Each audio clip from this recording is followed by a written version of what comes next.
I Good don't want to. morning, everyone, and welcome to Living in Multipotentiality, brought to you by multipotentialites.com. I'm Marianne Hutchings, and today my co-host is Onkar Singh, or OJ. And welcome, OJ. It's nice to Thank see you. you. So, Yeah, just to nice to let see you too. people know where we're calling in, I'm in Canada and OJ is in India, and we are sharing our views on what it's like to live as a multi-potentialite. And today's topic is uh, is bumps in the road and overcoming those bumps in the road. So we Yes. invite you to type in any questions as you go. If you are viewing this on a replay, feel free to contact either one of us, either at Global Multipods on Twitter or at Luscious Tech for myself on Twitter as well. So we're really happy to have you with us today. So with bumps in the road, everybody experiences some kind of challenges as they're going. And for the average person, you're usually having to deal with job, family, friends, there's health, overcoming stressful situations. As a multi potentialite, when things start to go sideways, I know in my experience, I'll just start with sharing that it's not just job, friends, family, and health. It's also the fact that if you're involved in multiple enterprises at once, or if you have multiple projects of your own on the go, that's usually when you start getting either the little negative voices that are in your head or from the people who surround you saying, well, why don't you just cut down and just do one thing? And again, it's sort of that where they hang their hat, depending on whether you're surrounding yourself with people who are more specialists or people who do have multiple things on the go all at once. So OJ, how about you share with Yeah. us what that's like when you start encountering challenges, and name your biggest challenge that maybe you've had in the last year or so, and how Mhm. being a multi-potentialite, how that was maybe different than what other people have experienced. That's a good question. Actually, it took me a while to overcome these challenges. The biggest challenge I would say was the fear of being judged by others. So when you're working in different multiple creative interest fields, what I personally used to think is, how would people judge me? So the fear was there in my mind for a very long time. So people used to think that this person cannot settle. So I used to feel a little bit inferior also over the period of time. But I think I was right to some extent. And then when I knew my interest areas, and then I started following on my path, on my self calling. So I thought that okay, there's nothing to fear about. So I should not be let down by others, because it is their life is different, their path is different, and mine would be different. So it took me a couple of years to realize this, and I think I have overcome it very successfully. And I do recommend everyone who is going through this phase. It could the people who have multiple interests, they once upon a time with be fearful of others that being judged. Maybe their bosses, maybe their spouses, maybe their close friends will change, your friendship relationships will change. But yes, it is not very easy to overcome this challenge. It took me a while, but once it happens, you release a lot of baggage out of your life. So this is my biggest challenge, which I think I had to overcome over the last few years. Yeah. What about you? I think one of the biggest challenges that I've been facing, and this is sort of a long term, it comes in as it comes and it goes. I'm just sharing this out on Twitter right now. Sure. Okay, so one of the biggest challenges that I have, and again, it's taken me quite some time to sort of resolve all of this and be okay with having multiple interests, being involved in multiple projects, and leaving the naysayers to their Mhm. own devices. So, but I have been living with long term chronic health issues. that will impact my life. Sometimes it'll be for months at a time. Sometimes it'll be for a week. Sometimes it'll last a couple of years. And I've had really good health for the last few years. And then I got back on that cycle of pushing myself to the limits of what I can do and really limiting and lacking sleep, not eating properly, not taking care of my body. And these are all choices. These are things that I chose to do because I was putting other things ahead of myself, putting other things as a priority in my life. And probably that was what sort of exacerbated my situation. And I have, OJ knows this, but I've just taken the last couple of months to refocus and center on my health and well-being, and to really take a step back and look at what I want my life to look like. Currently, I'm working as a web and graphic designer, also doing content and writing and doing many, many things. I also have some other creative projects that I am spearheading at the same time. And I chose to do that because that is what brings me joy. And so when you are experiencing a serious health problem and you are at the point where you're not sure how much time you're going to be spending out of bed that day, or that you are feeling so sick and so nauseous the entire day, if you are going to do something, it needs to be something that is going to enhance your life. And so I started just picking up things like, doing crochet again. I made my daughter a hat, and that's something that I can easily do if I'm having a day of bed rest and that I don't really need to focus too much. I still need to have enough concentration. However, in the middle of one of those projects, I thought, wait a sec, this would actually look really cool as a piece of jewelry, as a bracelet. And I think my daughter was the first one to say it. She's like, Mama, are you making a bracelet? It looks like a bracelet. It's beautiful. And I realized that, you know what, it kind of does look beautiful. And I started thinking about different textures, and from fashion, borrowing some of the things that have been done in recent years, like waxing denim. And I thought, well, hang on a sec, why not do something that is impregnated with a wax that will give it that wax denim look that isn't, so that it kind of looks like leather, but it's not leather. A lot easier to work with than leather cord, believe me, because I've done that. And I thought, I'm going to enroll a couple of people in this project. So a couple of my guy friends that are very active and that do a lot of work outdoors. I said, you guys are going to be my test subjects. I'm going to make these for you. I need measurements, and I want you guys to wear them for a while. So I'm just about to send them the prototype bracelets to try out. And this is an idea that hatched on one of my sick days.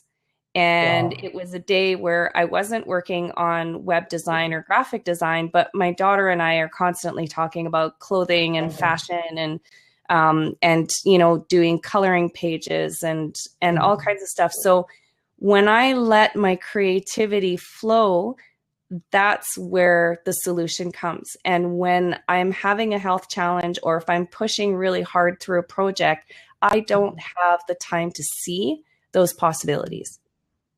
That's nice. Yeah, that's nice. So send one bracelet for me as well to India, okay? After this call. Yeah, I will definitely. Okay. So thank you so much. Yeah.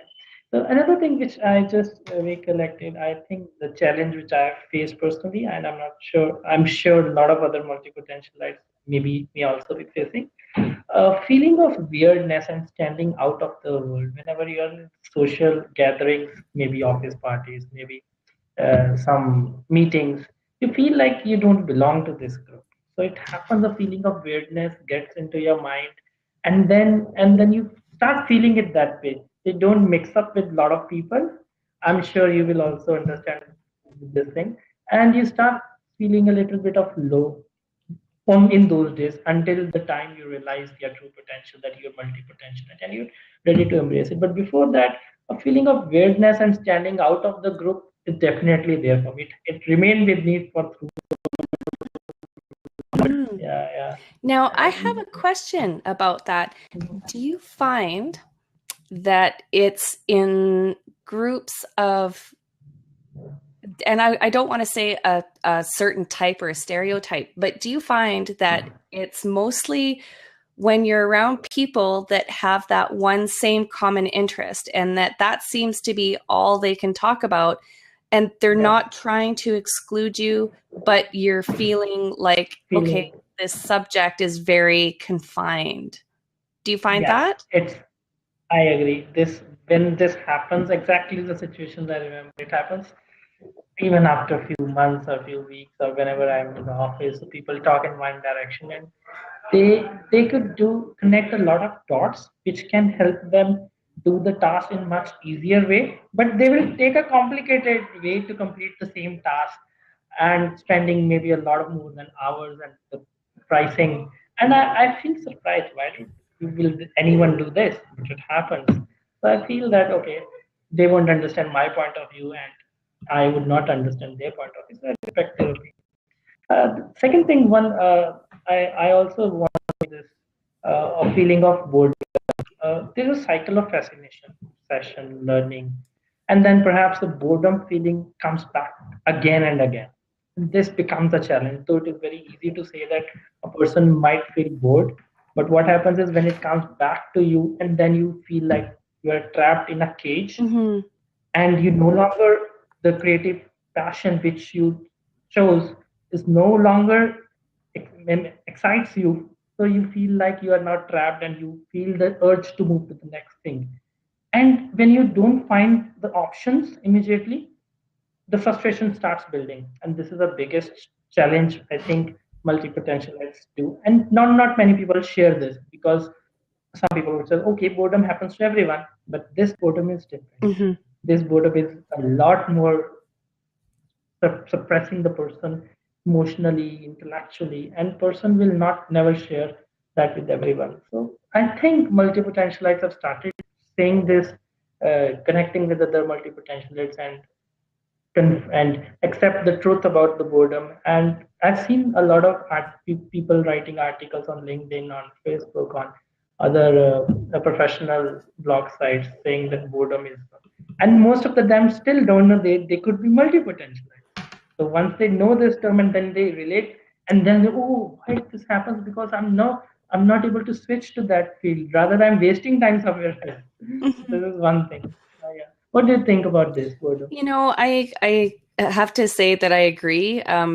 Very Mhm. early on in my childhood, I felt myself telling my parents, as most kids do, "Oh, I'm bored." You know, most parents hear that constantly from their kids, especially in the summer if they're not, you know, if they're not able to go outside, or you know that they can only do so many things inside. Yes. And but I experienced that when I was younger.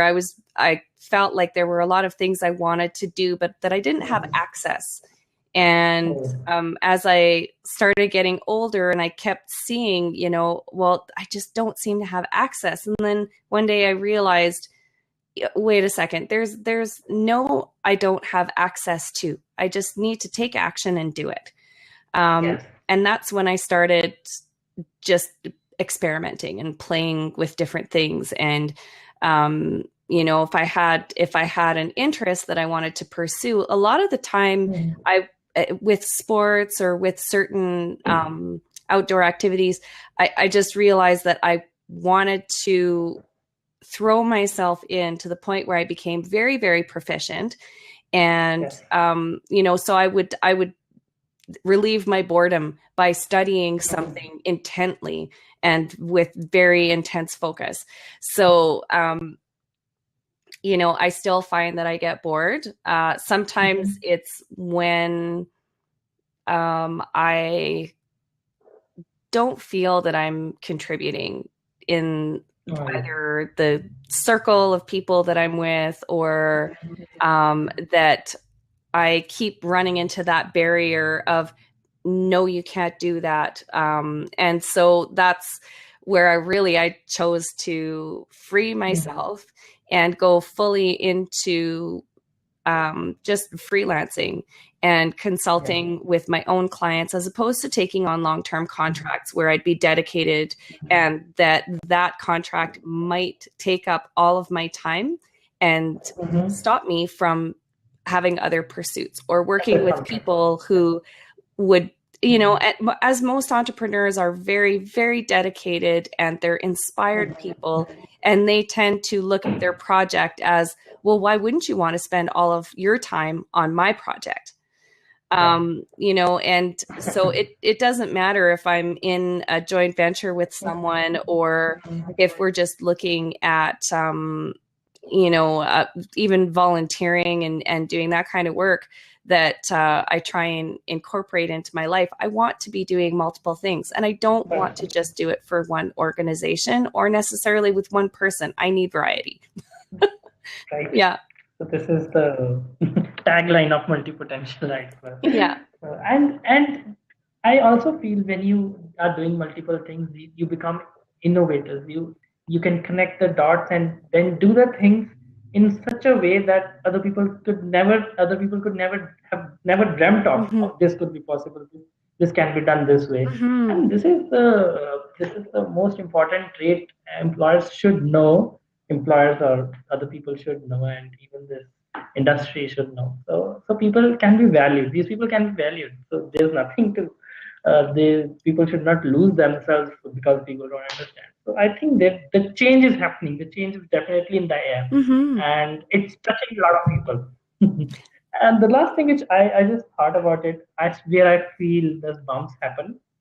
For example, if I have to share my personal profile with someone, maybe my resume, my biodata with someone, what happens is I feel confused where to start and where to not. Yeah. So what happens is my all the this experience are not related to each other, and then if I'm trying to modify my resume in a way to so that it points towards one direction, I would never be able to do that. I would definitely fail. So I let it the way it is in the true nature, and then what happens is then I become fearful. Okay, now the employer or my client, okay, sees that this person has experience in banking, experience in astrology, experience in spiritual, and then he works in a consulting company, and then he's the analyst also. So the unrelated fields can pose a threat, backfire me. There is a small, and when you're preparing it, and you can feel that way. This is a challenge. A specialist would take 10 minutes to update his resume, whereas we can accept it. Yeah. Whereas the multi-potential, I would take hours to do, connect to the dots and show it in a continuous path. This is one challenge which I think is definitely there. Well, and so we just have Ryan Mcintyre who has requested to call in. I was actually going to invite you to join us this morning, Ryan. So good morning. Welcome. Good morning. I thought I'd call in because there's only 3 on. So yeah, well, and I'm totally happy to have you on and ask questions and contribute. So, tell us a little bit about yourself. Yeah, so I was just listening to your show here, and yeah, I'm an entrepreneur. This is Anthony, by the way. Hi, Anthony. Don't mind him. Yeah, my dog's outside right now. I just thought I'd do it in the sunshine here. It's so nice out. Yeah. Anyway, yeah, so I'm a founder of a registered children's charity called We Did It, School Age Care Society. And so I've been spending a lot of my time. It's a fairly new registered charity, and I've been spending a lot of my time just trying to get it up and running. A lot of the programs. So in that respect, I'm kind of like you, Marianne, in the sense that I have multiple things going on. I used to do quite a bit of tutoring on the side. Now I'm an educational assistant, so.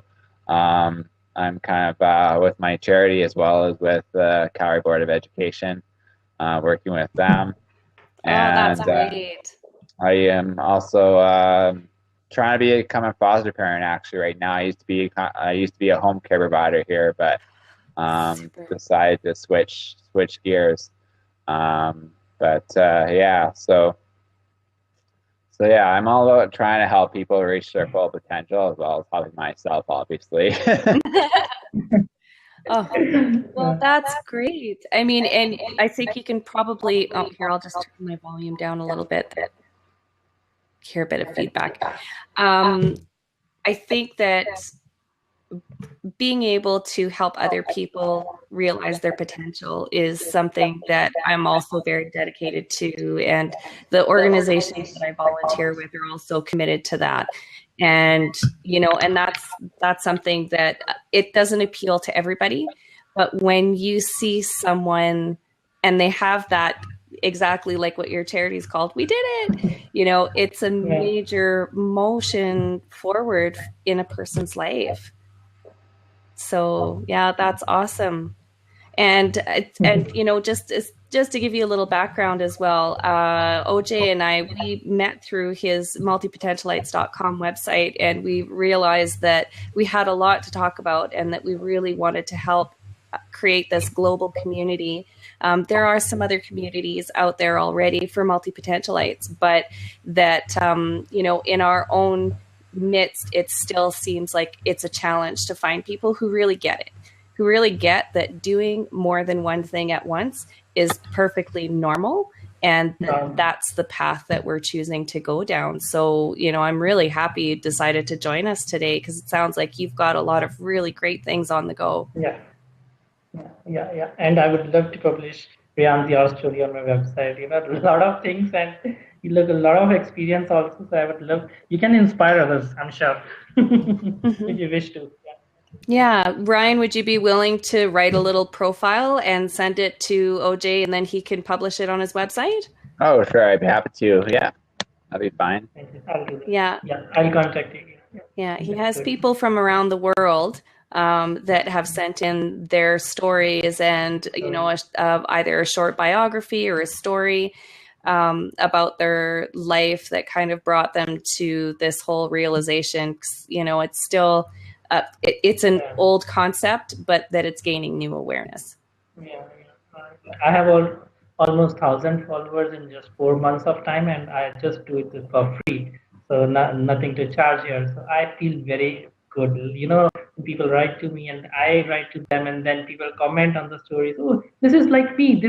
The way your life is just like me. So people connect very easily, and I feel so good about it. So people from different parts of, people from Canada, Australia, people from China, people from New Zealand, and they connect at the same forum.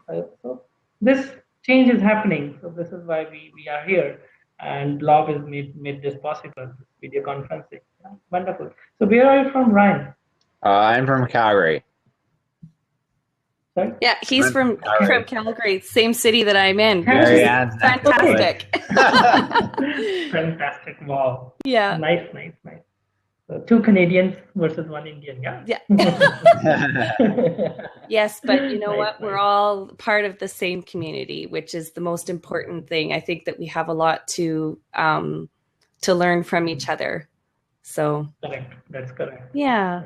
So Ryan, do you want to contribute to the bumps in the road conversation that we're having today? And because we're going to be wrapping probably in another 5 minutes. So if you want to share a story with us, that would be great.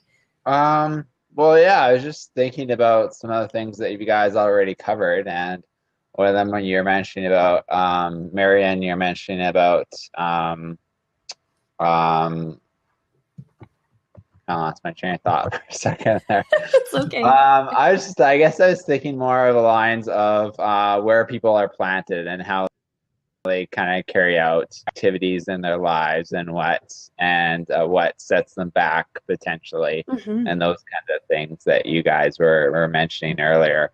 And one thing that came to my mind was, which I'm certainly feeling these days, is I've been kind of reflecting on how I grew up, which is basically in the country. Not a lot of people around, and now I'm at a stage where I have I have a hard time I've always had a hard time getting in niches with networks and things like that and people. And I think that's part of it, just kind of growing up in the country on like 30 acres of land. Then yeah, just not that network there. So I think kind of upbringing has a lot to do with how all us as people kind of go on in our lives and how we're able to perform. Mm-hmm. I agree. It happens. And sometimes it does take, for me anyway, it takes kind of an innovative approach to, I always take an out of the box approach to solving problems and whatnot. And that's why I established my charity. It's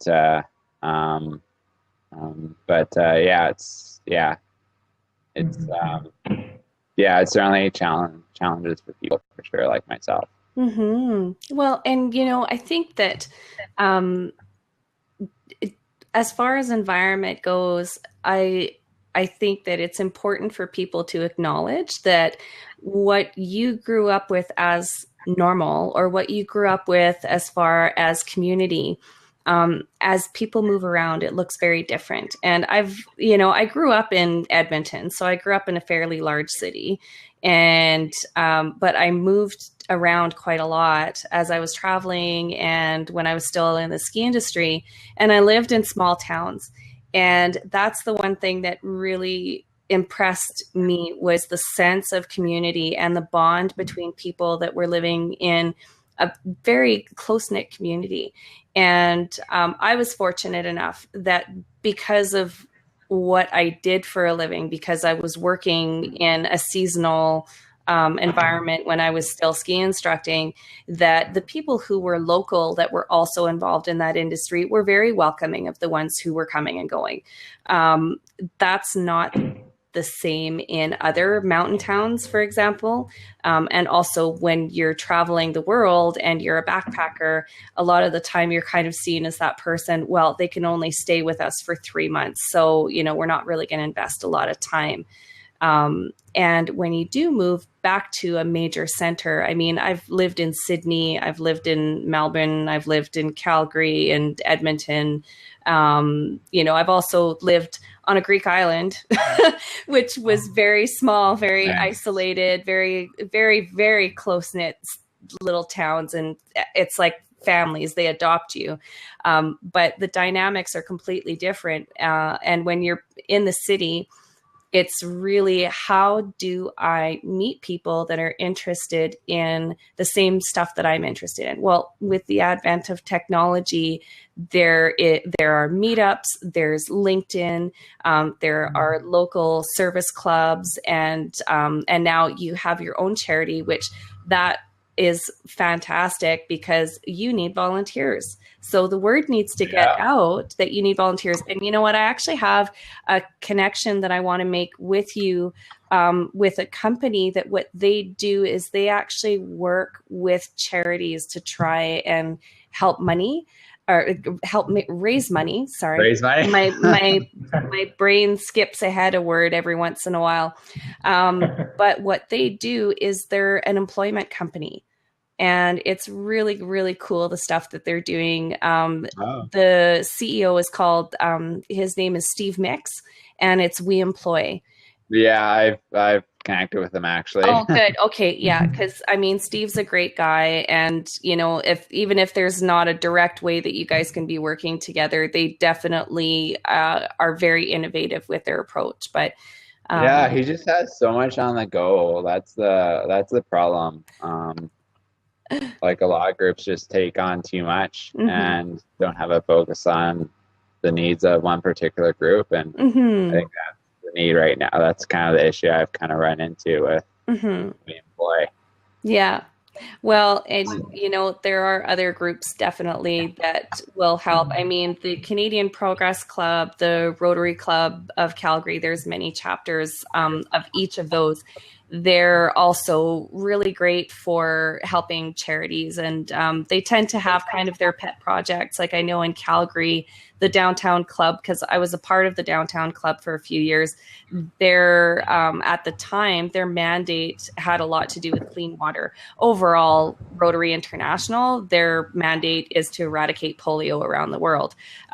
But in Calgary, there's a lot of focus on clean water projects for the larger Downtown Club. And then with Canadian Progress Club, depending on whether you are with one of the men's clubs or one of the ladies chapters that is helping you, sometimes their focus is on women and children. Like I'm with one of the Canadian Progress Club chapters, the Women City Center, and we work with the Sunshine Center and helping, women and children that are getting a new start in life. And so, making yourself known to those groups that volunteer year round to help raise money. Sometimes they have funds that are unallocated in their budgets, and that then you can also get on their radar and see who it is that can help raise funds for you. And, if you've got a clear roadmap of what you want to accomplish in a year's time or in each quarter, then definitely, they'll be willing to listen for sure. Yeah, for sure. It's all about finding the right volunteers and the committed ones. And I think we mentioned earlier about making sure visions are aligned with your own and your own objectives. Because when that doesn't happen, they don't stay along. They don't stick around for a while, I found so many people quit their volunteer posts, and they have no idea what their impact is of quitting. I just had my second fundraiser, the Axe Story, and she or my last one rather, at Shanks, and my organizer of the event quit the previous Saturday to the event. Oh, you have no idea your impact. You're supposed to be managing this. You're supposed to be overseeing this, and now we have to have other people in your, not in your shoes, but I'm ultimately the one to try and fill that crack. I've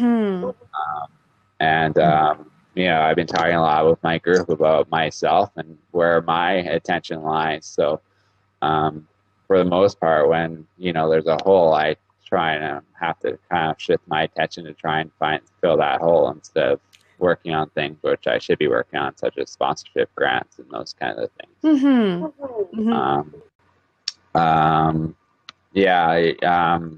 I'm not sure if you're aware, my charity is part of the Shaw Charity Classic. So between now and September 4th, we're trying to raise $15,000.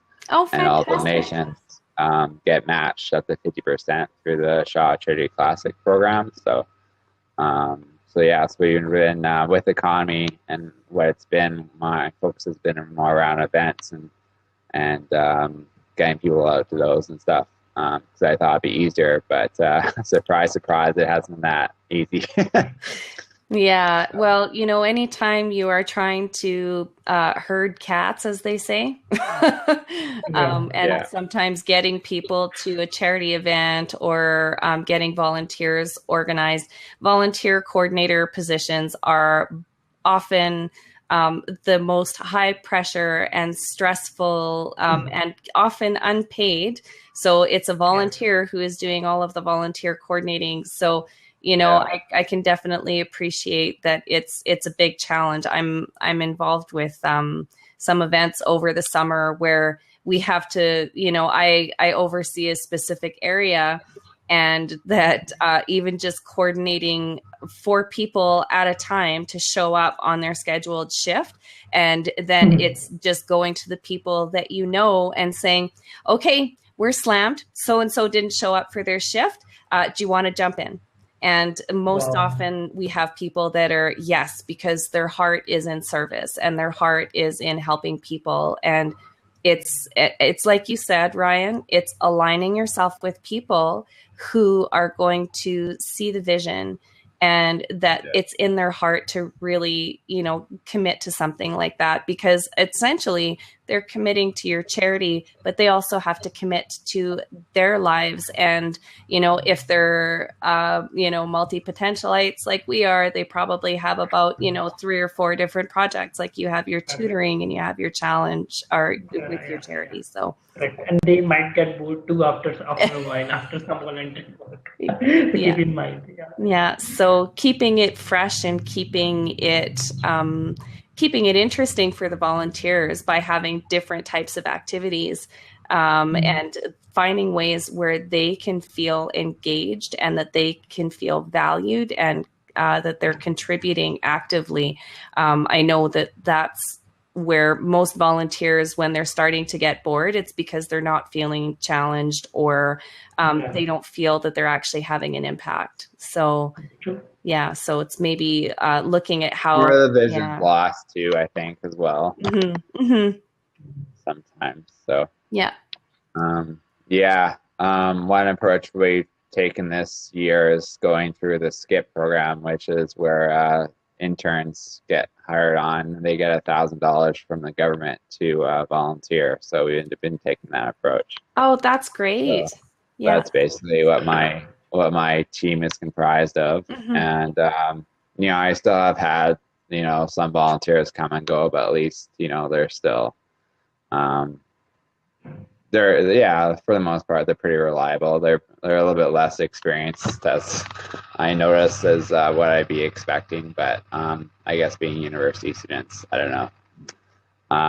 But so it's been an approach we've taken. We've also have a partner with an activist at Mount Royal University and stuff like that. And one advantage I have as well is I'm part of the Public Interest Alberta Childcare Task Force. So I basically meet with a bunch of other professionals across the province and talk about issues around childcare and advocacy and stuff. What kind of advocacy things we should be talking about and what's in the media and all that kind of stuff. And anyway, last year or 2 years ago, I conducted the first study on early learning in Cairn, Alberta. And we launched a survey in November, and it got attention right across the province in terms of media and stuff like that, which is pretty neat. And we got tons of we got an immediate response rather from Premium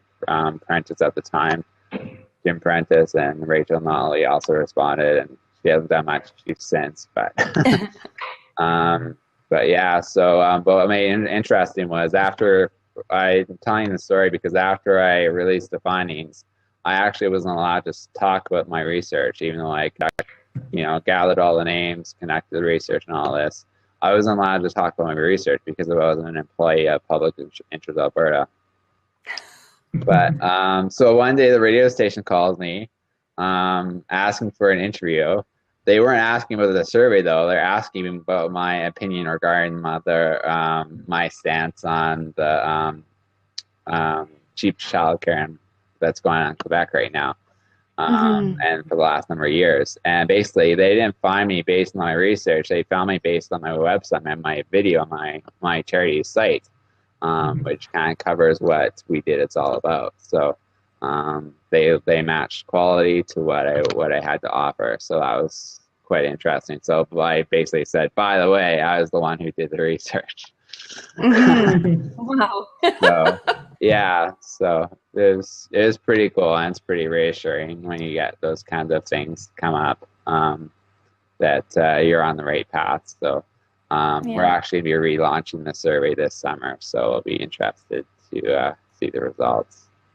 Great. Well, we'll keep an eye out for that. And that's something that, share it on social media and, make sure that I retweet it. So I'll, just let me know when all of that information's coming out. So I've got some friends that are actually in the social work faculty at U of C as well. And so they're very interested in these types of things. So I'll make sure that I share that with one of my friends. She has master's students and she's currently doing her PhD. So, so they might be interested in what you're doing as well. So, here we are, our little talk show today of 3.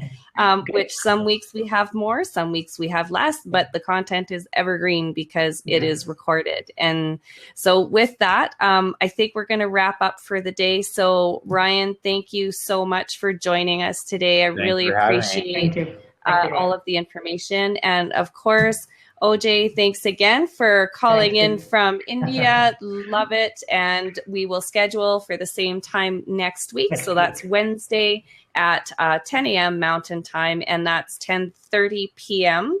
No, is that correct? 9:30 p.m. IST. 9:30 p.m. IST. Yeah. So I mean, I'm still even just getting a grasp of the Indian. It's kind of like Newfoundland here. It's a half an hour out. So, but thanks again. We always welcome your comments. So you can reach OJ at Global Multipods on Twitter, and I'm at Luscious Tech on Twitter. And so thanks again, and we'll see you next week. Yes. Thank you. Thank you, Ryan. Thanks.